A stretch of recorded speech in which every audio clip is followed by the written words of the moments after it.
In this video, we will see the various waves of feminism and we will see that how chronologically they were evolving with the passage of time.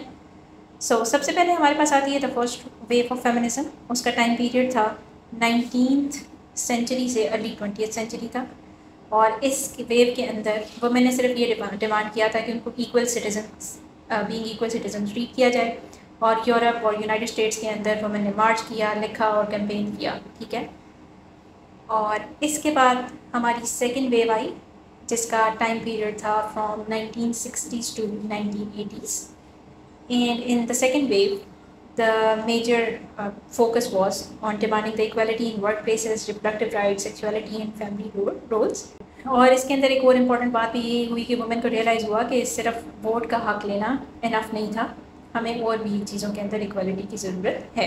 फिर हमारे पास third wave of feminism आती है जिसका time period start होता है from 1990 to 2000 और इसके अंदर बेसिकली ये डिस्कस हुआ कि feminism had more layers. Women of colour, LGBTQ+ activist and women from non western societies challenge earlier movements और उन्होंने ये चैलेंज किया कि our experiences are not the same. So basically this wave celebrated diversity, individuality and intersectionality। इसके बाद हमारे पास आ जाती है फोर्थ वेव जो अभी तक चल रही है, that started from 2010 and to date we see that feminism has taken the digital form। Hashtags, social media, campaigns, global movements like Me Too have amplified the voices against harassment, gender violence and inequality।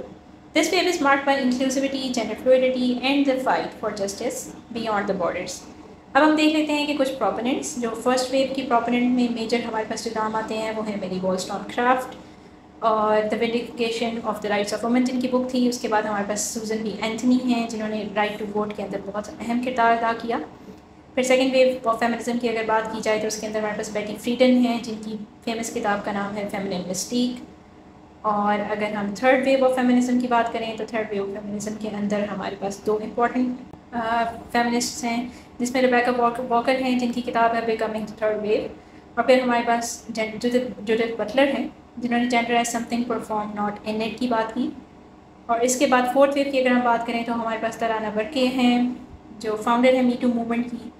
और उसके बाद हमारे पास मलाला यूसुफजई हैं जो advocate for girls education and women rights world wide हैं और इसके अलावा she is the youngest Nobel prize winner laureate as well.